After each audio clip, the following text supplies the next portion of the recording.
Hello everyone, this is Andrew. Welcome to Keen on America. On July 4th, 2026, America will be 250 years old, an anniversary that will, no doubt, be greeted with a mixture of celebration, contemplation, and resignation. In Keen on America, Andrew talks not just about the American past and present, but also speculates on its future. What, Andrew asks, will be the 21st century fate of this now venerable American republic? Hello everybody. Last month we did quite a controversial show with the anti-big car activist David Obst, who's based in Southern California. He has a new book out. It's called Saving Ourselves from Big Car. And he made the argument that what he called evil big car, the car industry or the ecosystem of the automotive industry, has killed more people than were killed in World War II. I was naturally a little bit skeptical. And we had an interesting conversation, particularly on electric vehicles, which he is against because he thinks the batteries are as destructive as gasoline. That's another question. We are continuing our conversation about the supposed evils of big car with two guests today who have an intriguing new book out, very much linked, I think, with Obst's new book. It's called Roadkill, Unveiling the True Cost of Our Toxic Relationship with Cars. David Obst is based in Southern California. The two authors of Roadkill are based in the United Kingdom, Henrietta Moore and Arthur Kay, although Arthur is also talking to us from New York. The book is out today. Congratulations to you both on Roadkill. Perhaps, Henrietta, we might begin with you. This idea of cars having a true cost, what does that mean? Is that a quantitative cost? Is that a philosophical one? It's both.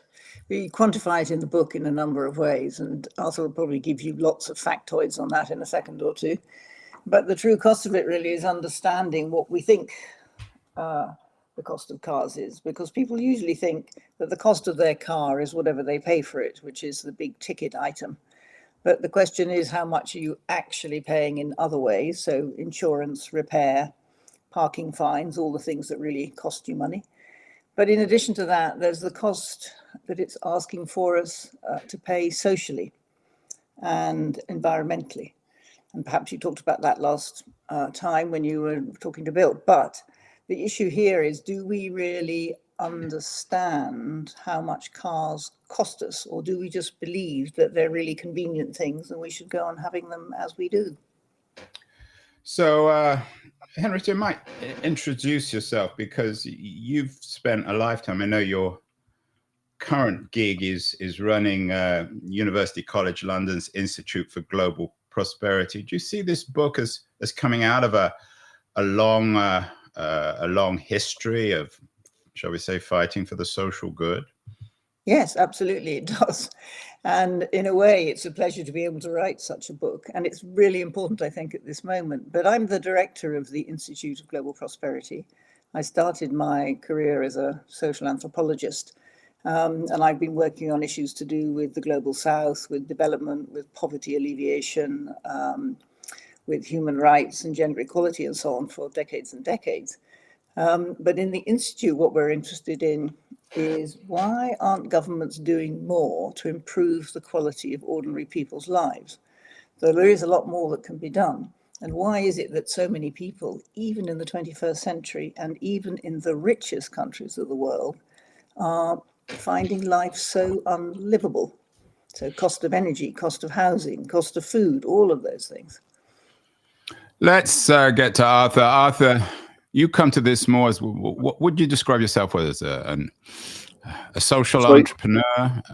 Yeah, I'd say something along those lines. I trained as an architect and then spent most of my career building two businesses, one called BioBean, one called Skyrim, both kind of involved in how you can make life in cities slightly more livable. And so you both come to this with the idea, the ideal of the city, of urban life, because one of the things that I'm sure a lot of our audience, viewers and listeners will think is, if I live outside the city, how is it conceivable to live without a car?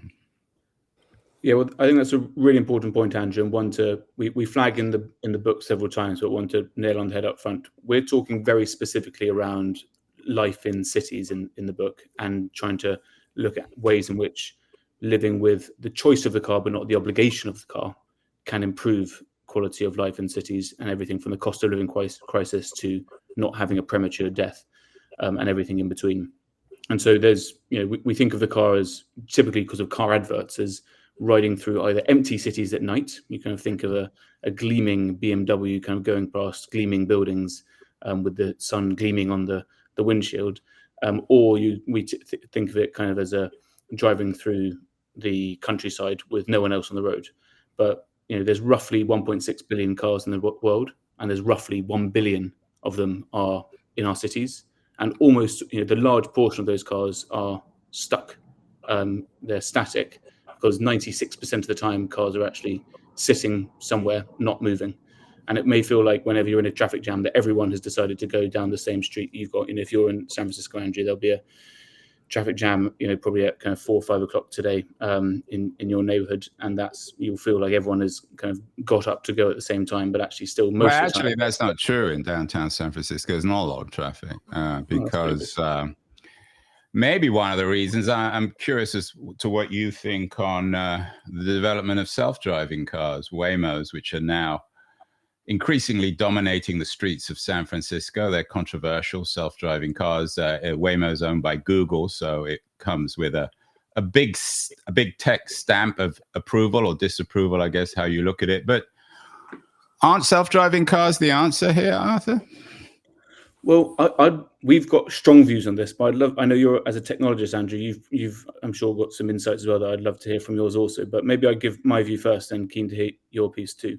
We're particularly interested in how self-driving cars can work to reduce the gross tonnage of cars in the world. So let's look at the positives first. They provide an option for shared mobility. So you'll know Kara Swisher, the tech journalist, and she wrote an interesting piece for the New York Times. A friend of mine, Kara. And I can imagine. And describing how she'll drive until the day she dies, but the idea of actually owning and garaging a car is dead. And so this idea of moving from access to ownership, from ownership to access, I apologize, being a critical piece of that. And driverless cars are obviously one route to be able to do that.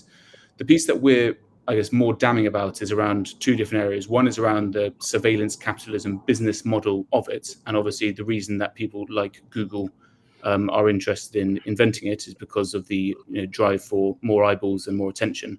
And they look Arthur, that sounds very naive. I mean, the idea of surveillance capitalism was a book that came out many years ago. I actually blurbed it, but Waymo's part of Google. Waymo isn't even part of Google. It's part of Alphabet, and it has an independent business model, which is entirely separate from Google, and even search is kind of going away. So surveillance capitalism, isn't that slightly too simplistic? Well, I mean, they say so themselves, and I mean, in Alphabet's. What do you mean they say so themselves? As in, they don't talk about explicitly surveillance capitalism, but they talk about the idea that their business model is to sell adverts, and they look greedily at the attention. Yeah, but that's Google. That's not Waymo. Waymo never claims that they're collecting the data of the people who sit in the cars. They don't. I mean, when one sits in a Waymo car, Waymo has no idea of who I am. Certainly not of the other passengers in the car. They have no idea who's in the car. So, but go on. Sorry. So, we're looking at it from a macro perspective. I mean, in terms of specifically Waymo's business model now, whilst they're still in trial phase in half a dozen cities around the US, is kind of early days. But in terms of why they are interested in that, it's the same reason why Google or Alphabet were interested in sending up hot air balloons to provide internet to some of the poorest people in the global south, not out of some benevolence to try and make everyone's lives better, but because the TAM, the total addressable market of internet users, had been completely saturated, and the only way to grow their TAM was by increasing the number of people online. And so The idea being that last year Americans drove about 17 trillion miles in cars, and that is all time that's very high attention, and it's very kind of very valuable time that could be used. Okay, I take your point, although I think you're wrong on Google. I don't think you really know what it doesn't. It sounds like you're describing Google rather than Waymo, which is a separate company. But Henrietta, what's your thoughts, Andrew, on what the well, I'm interviewing you. You can interview me on your own show. Henrietta, what's wrong with the idea of Waymo? You sit in a car, they're full of Waymos in San Francisco. We sit in these self-driving cars. They're incredibly safe, way safer than human drivers. We're free to do whatever we like, sleep, do our email, talk to one another. We don't have to watch the road. They behave in a very civil way. Would you agree with Arthur that self-driving cars are not much better than traditional cars?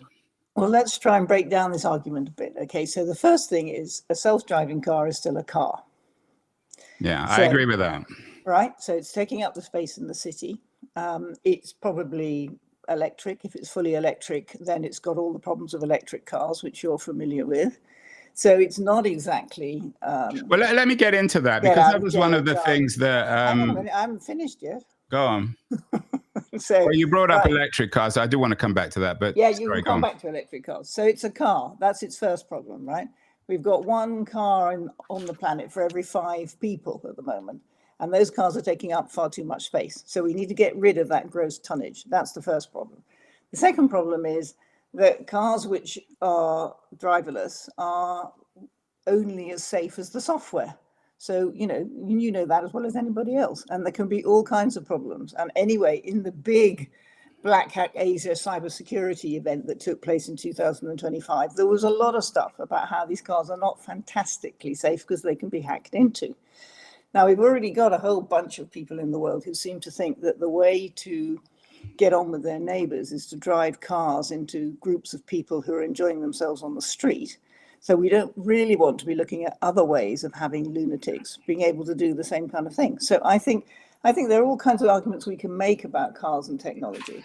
But I think the point that Arthur was trying to make is that what we call the car industrial complex in the book has a reason for keeping cars on the streets in very large numbers, because their job is to make money, whether it's Waymo or whether it's Tesla or whatever it is.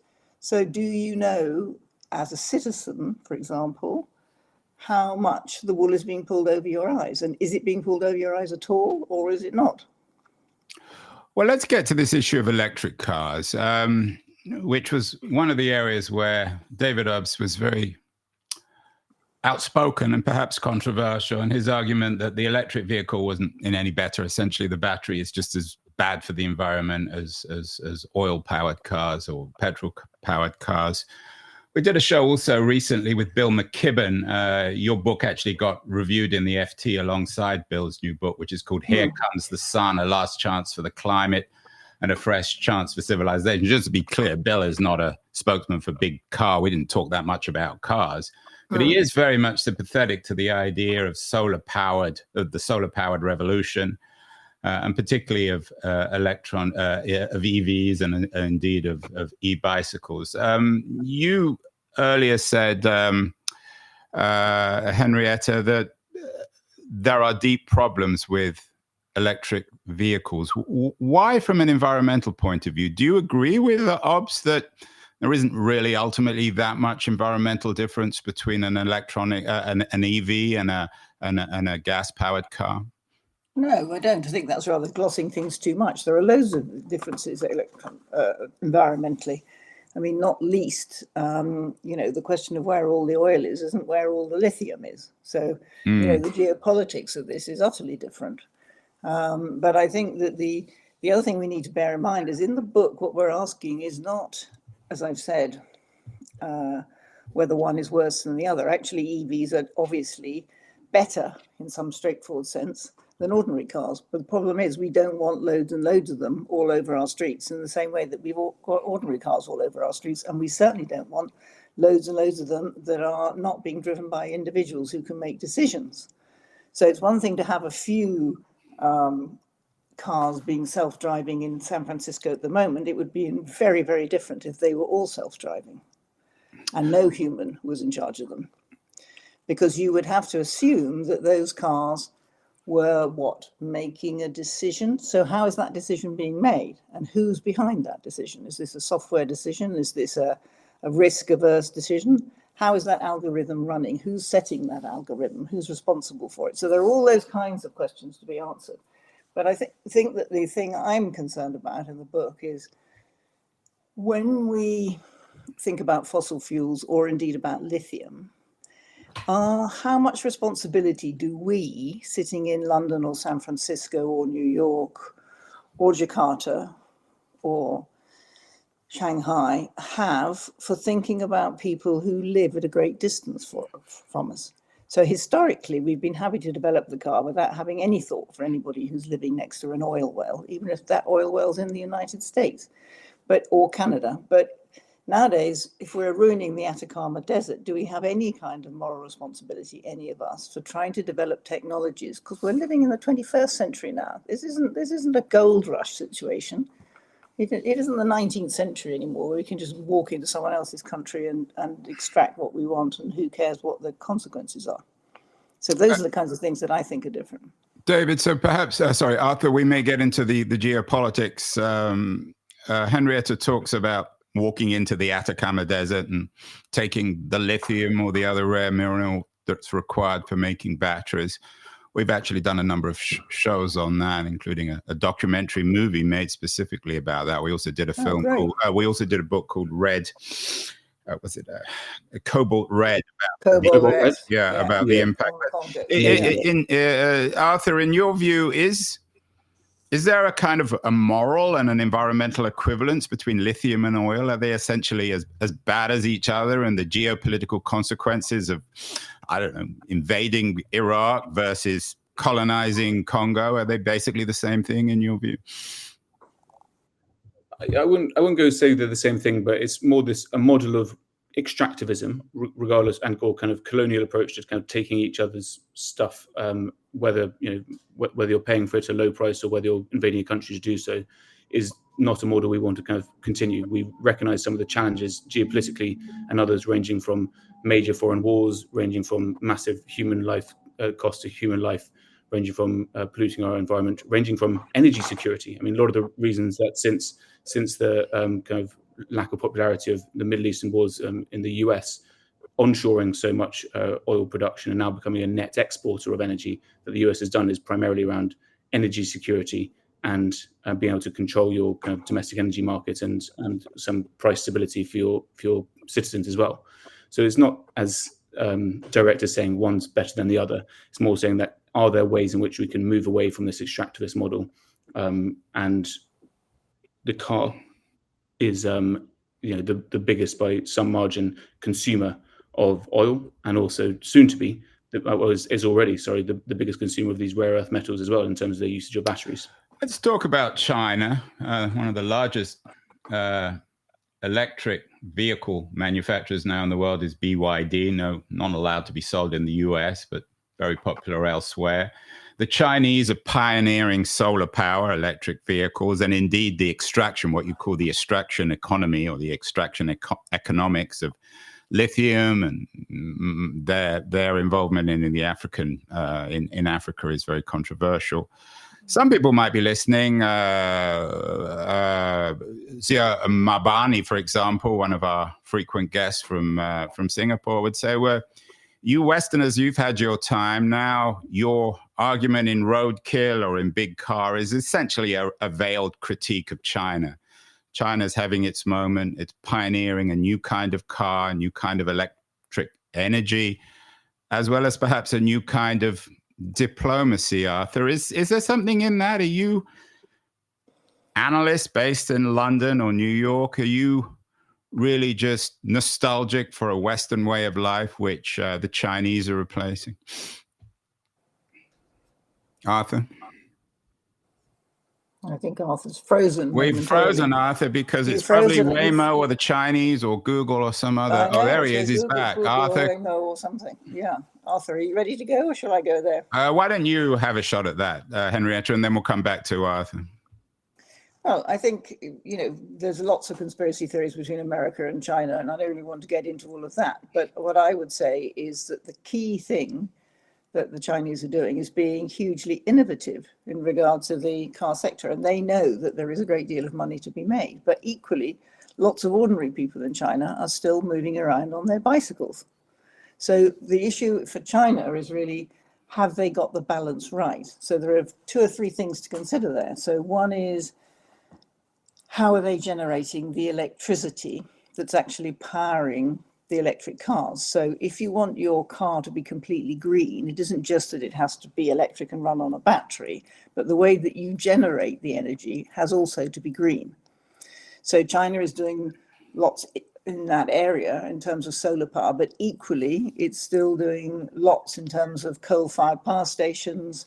It's trying to do small scale nuclear. It's doing all kinds of things to try to get the energy transition.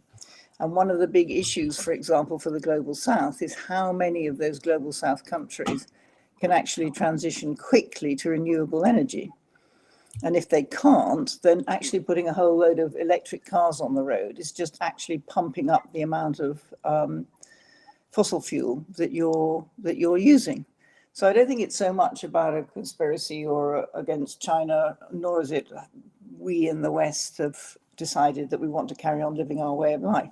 In fact, one of the things we point out in the book is that the things that are happening, the transformations that are happening, many of the best transformations in the mobility sector are actually coming from the Global South. Perhaps say something more about what could give a couple of examples of mobility solutions coming from the Global South. Yeah.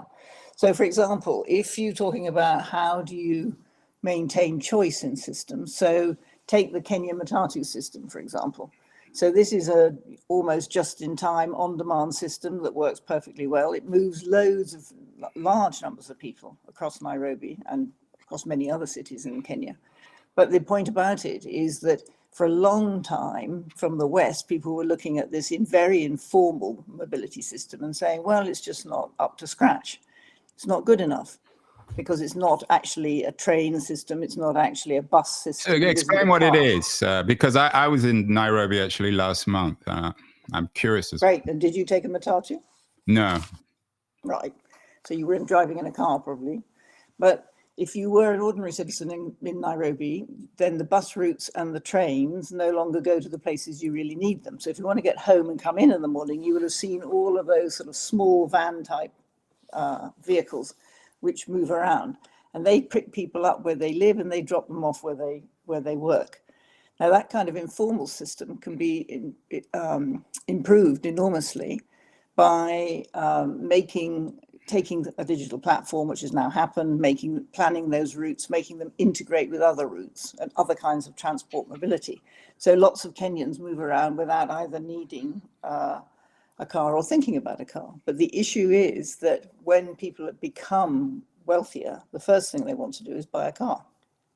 Yeah, so again, coming back to those people on those buses, I'm guessing that most of them would dream, at least, or some of them would dream of owning their own car. Are you suggesting that that's not a wise dream? Perhaps most dreams aren't very wise. Perhaps most dreams aren't very wise, but I think most people probably are dreaming of owning a car. But then the Kenyan city authorities in Nairobi are spending a lot of time thinking about how do you get rid of these appalling traffic jams? So if you were in Nairobi, you would have been in an appalling traffic jam because everybody is.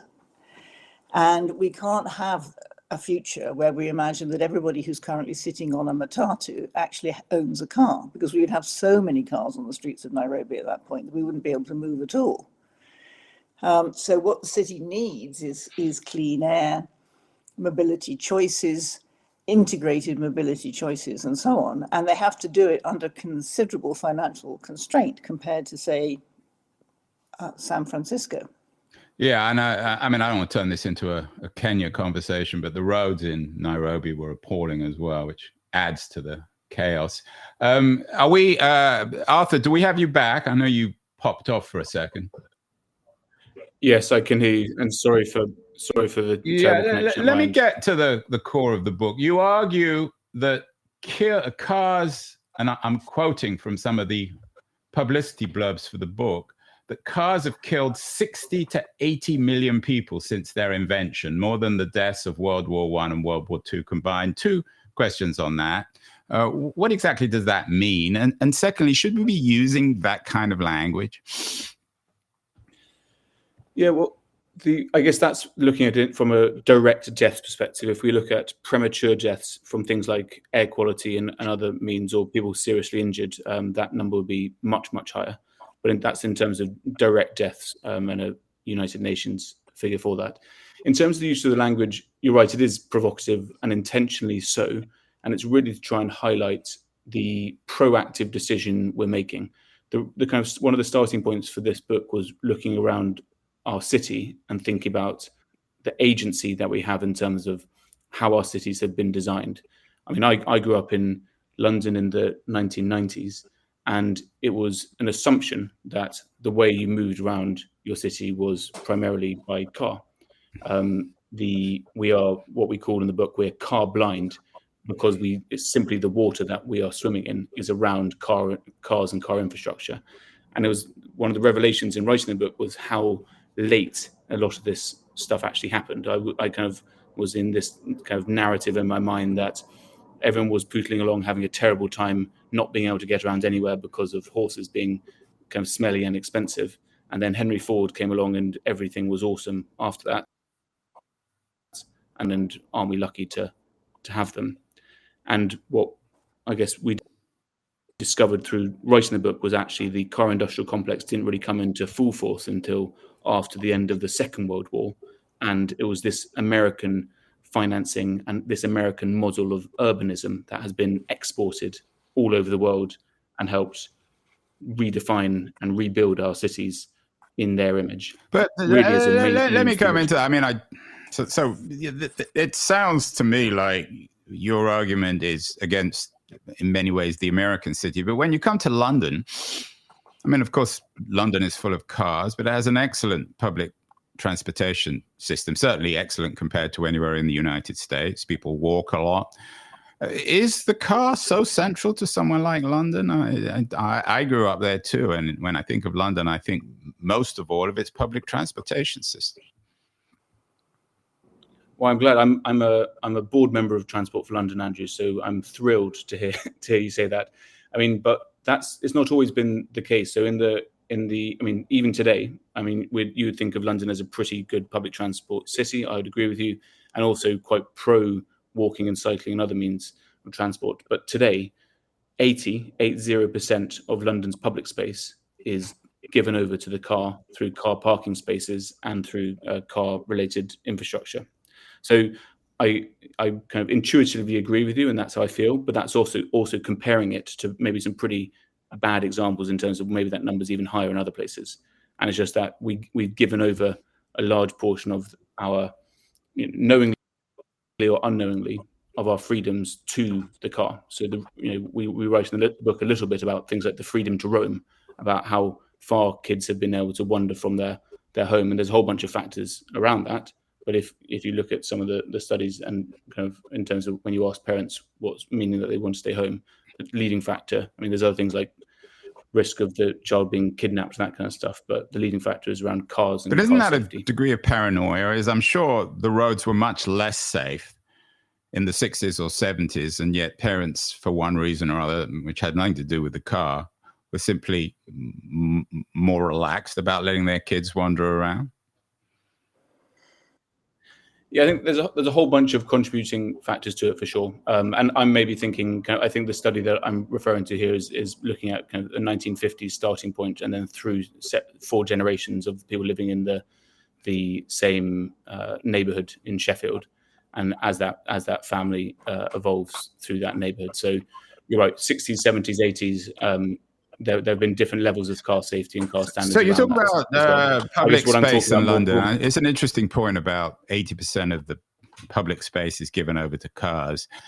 So is that 80%, is that car parks? Is that public car parks? Is that what you're calling for? Fewer public car parks or fewer roads? So it's what I call car blindness. I'm calling to you today from New York, which again would be seen as a pretty anti-car city. There's roughly 54% of households have cars here. So compared to the rest of the US, that's not many at all.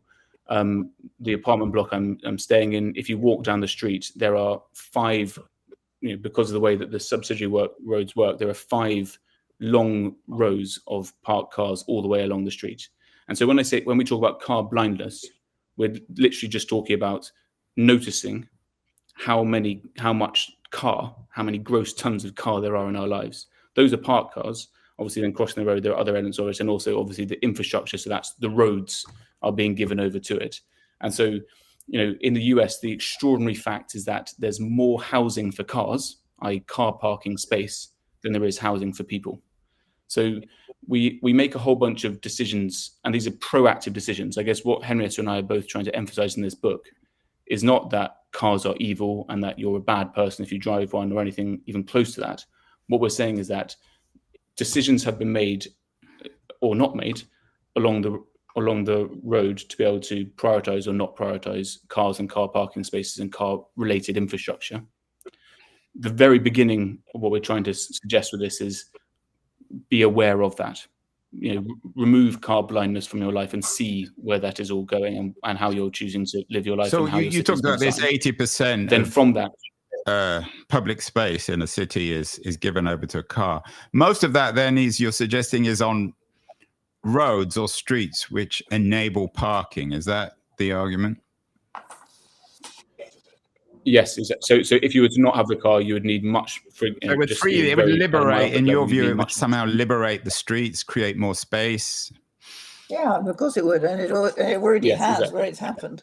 So New York is a good example. So New York, like every other city, when people started saying, okay, we're going to close certain streets for certain days in the week, or we're going to restrict traffic movement through them, there's a lot of pushback. But the person I like best is the guy from Ljubljana in Slovenia. So when they first started to close the main street past the market in Ljubljana, nobody wanted them to do it. They all wanted to be able to drive to the cafe, get out of the cafe, and go and sit in the cafe. Then when they closed it, they went back and interviewed people a couple of years later and said, so would you like us to reopen the road? And the guy said, why would I want to have a beer sitting next to a car? Okay. So people change their minds about these things once they realize that there is a choice about how you can live. And plenty of people who were against congestion charging in New York and plenty of people who were against closing streets in New York, now that that has happened, are actually very positively in favor of it. So it's really about the kinds of where you want to live and how we're able to make choices. And one of the things that we talk a lot about in the book is what ordinary people are already doing to kind of reclaim the streets from the car. Can you give me an example of, I'm quoting you here, I don't quite know who ordinary people are, Henrietta, but I suppose okay, but I'll tell you. Go on then. They're not like you and I, ordinary people, but what exactly are they doing to reclaim their streets?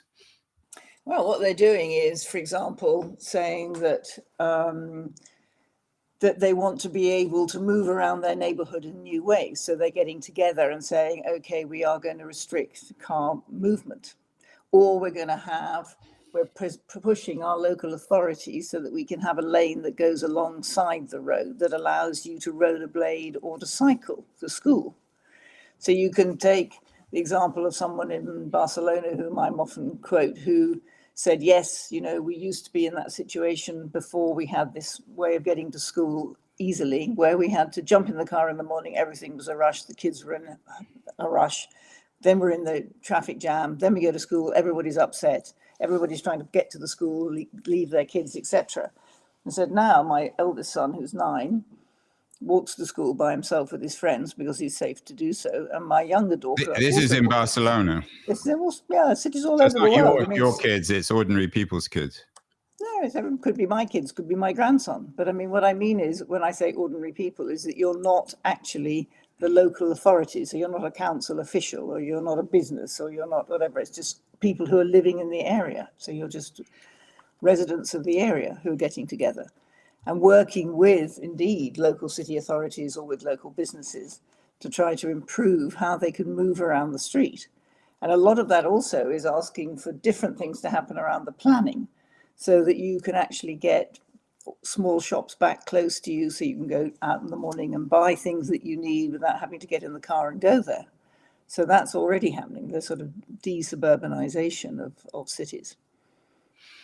Arthur, I'm not sure how much you've researched American cities. I live in San Francisco. There's one very good case, which I think would be a perfect case for your book, about a street in San Francisco called Valencia Street that was re-engineered to include a lot of bicycle lanes and stopped cars and made it illegal to park. And it was a local authority initiative that resulted in a significant re-architecture of the street. And then the store owners on Valencia Street fought back. And this actually is bound up in a lot of arguments about why stuff doesn't happen in America, why things aren't being built because of the law and local laws. But the store owners fought back, saying that it actually killed their business. So there was a restaurant owner in particular who was involved in this Valencia Street argument. Ultimately, actually, the electorate of San Francisco reversed these reforms, which I was very sympathetic to. And now we're back to square one in Valencia Street, huge amount of money spent. What about the arguments, Arthur, of restaurant owners who say that if you ban parking on my street, then you're essentially undermining my business? Do they have an argument? 100%. And I think part of it is around if you're trying to do things very quickly and do things to organizations or to people rather than with them. And so if you're trying to simply not try and think through the entire way of moving around a city, and you're just saying, okay, well, you did have car parking and everyone goes out, drives to work, drives to eat in San Francisco, as an example, and therefore needs a car parking space, and now you're not going to be able to do that, and therefore your business suffers, is what I just give an example of poorly thought through integrated kind of public transit. If you look at places that have thought it through in slightly more detail in terms of central business districts or high retail footfall areas, I mean, examples include Times Square in New York, Las Ramblas in Barcelona, even the center of Tokyo, or indeed we're looking at doing it in Oxford Street in London, is that if you can think it through in a coherent way, joining together businesses, mobility solutions, the urban realm, the public realm around what that part of the city looks and feels like, and also making sure that there are genuinely good alternatives to be able to get there and get out in an affordable, reliable way. Those are the kind of solutions that can work. And when you look at things like that, the stats are pretty compelling. We talk about them in the book and some of the outcomes there, where you have things like the value of the real estate around Times Square and the income for some of those restaurants and shops going up by as much as 34% in the years following pedestrianisation, as examples. So if you're just going to pull out one element and look at it as solely mobility, i.e. the car, and you're going to say, okay, carry on as is, and you're just going to lose that part, then I can see why that could be challenging and not work. But what we're kind of saying is almost the car is excuse the pun, but a vehicle through which to discuss a whole bunch of other things, including how you can make a successful city or a successful place. And the car can be part of that, but shouldn't have to be part of that. Yeah, it's interesting. You bring up Times Square, you bring up Barcelona, you've talked about London. I wonder whether there's a danger, and I mean, another example, of course, and much more about this is the latest decision in Paris to replace cars with bikes and closing motorways, planting thousands of trees. I wonder whether one of the dangers of this, in terms of an unintended consequence, is turning places like Barcelona and Paris and Manhattan and London and San Francisco into increasingly gentrified places where groups of people who are sympathetic to a certain kind of lifestyle of walking and biking and going to local markets enjoy themselves, and they have every right, of course, to enjoy themselves, and I would position myself as part of that culture. And given that we live for better or worse in an age of increasing inequality, the poorer are living outside these cities. It's certainly the case in Paris. It's certainly the case in Barcelona and London and New York. Is there, Henrietta, a danger of this? I'm not suggesting that your appetite for reform is designed to create this ultimate consequence, but could that be an unintended consequence of creating these havens of carlessness in the world? No, I don't think so. I think it's about how you plan it. I mean, first of all, the exclusion of all of the poorer people in our societies from the center of the cities is something that we have planned and have done over several decades. And that exclusion is increasingly problematic. So the question is, the solution for the center of Paris and the rive of the Seine is not going to be the same as what's going on in the banlieue. But when the Olympics were on, the first thing that the French started to think about was what were they going to do for the banlieue? And so they actually moved lots and lots of the regenerative things to do with sport and regenerating local businesses out into the banlieue of Paris, and put in a huge amount of money to changing the transport system, so to make it much more accessible to move from the banlieue into the center of Paris, and made it much easier for people to get to work by crossing various banlieues on the outskirts of Paris without even going into the center of Paris. So the French have actually done a lot of thinking about this, and how successful they have been remains to be seen. But in terms of the communities themselves, many of the people who live in those communities, which are in the outer suburbs, or the banlieue as they're called in French, actually really appreciate the fact that something has been done to connect them. Because the other thing is that when you live in the outside area of a city, you don't feel particularly connected to the center. Now that can work very well if your city is a series of villages. But I think it's quite easy to dismiss any kind of claim for reform by saying none of this reform is going to work for anybody and it's excluding someone. Well, I didn't say that. I just said that one of the unintended consequences is of widening the economic and cultural inequalities between the suburbs or the exurbs and the cities. So you're not concerned with that at all. I think one of the things that's gone on in a lot of these cities is precisely putting them back together, creating connectivity across them. And that's what lots of people have been arguing for. So, for example, Los Angeles down the road from you, people down many roads. Yes, down many roads, very large roads, very fast roads, right? People in those areas of the suburban areas of Los Angeles, you can't cross a road, you can't walk anywhere. Those cities are increasingly hot. They flood all the time. And that's when you hope that they don't set themselves on fire.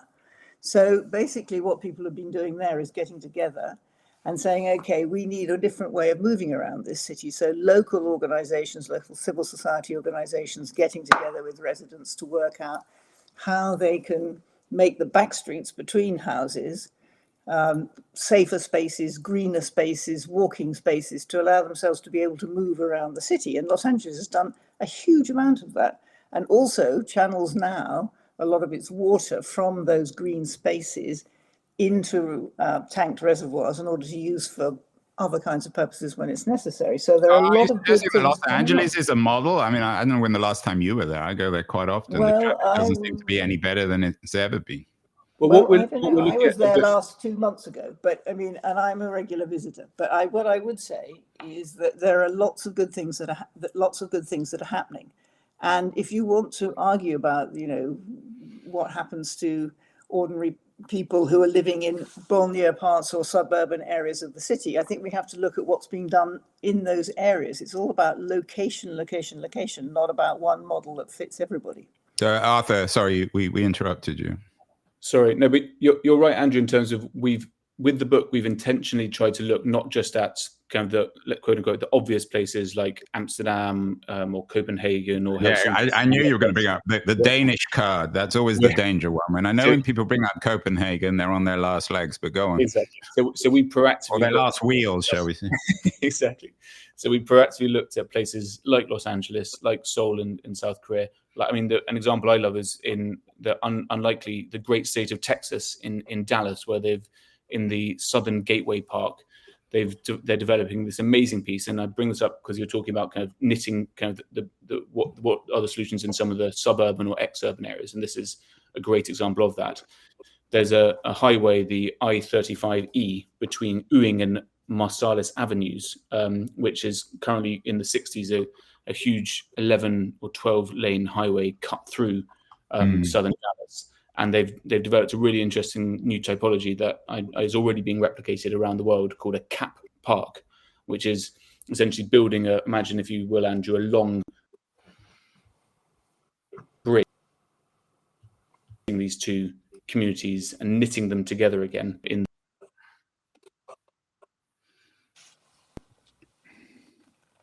We've lost Arthur again. Brilliant. Yeah, we've since I've got both of you on, I can jump on you, Henrietta. What about Tempe? We've talked a little bit about Tempe. I talked with David Obst about Tempe, this development near Phoenix, a car-free living experiment. What's your sense of this? Is this the model for suburban America? Well, it could be. I mean, the point is we need experimentation and we need forward thinking and we need to try a few different things. But what we mostly need to do is to get the people who are living in those areas to be part of the conversation and not just be the recipients of great plans that are thought up by other people. But coming back to that, and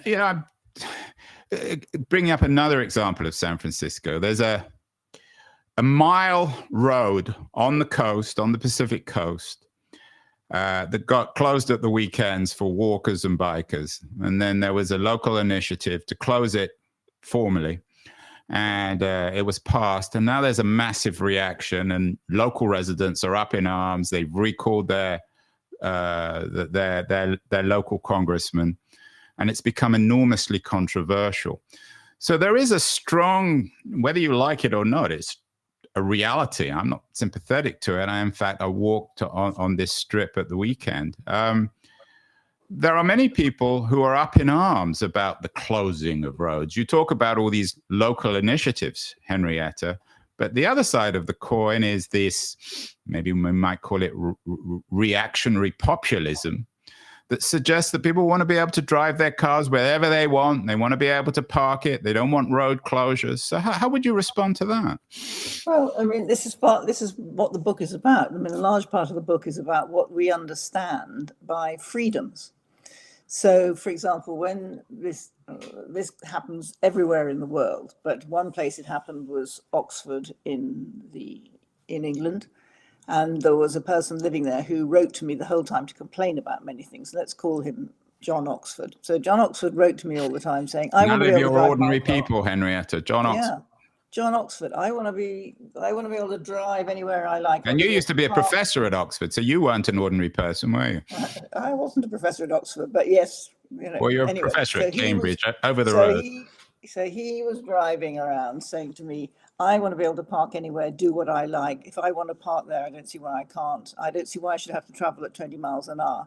So what Mr. Oxford had conveniently forgotten is that actually with cars, we already have a number of regulations governing cars. Like you can only drive on one side of the road. You have to stop at red lights. There are all sorts of rules about driving cars, which we've agreed to.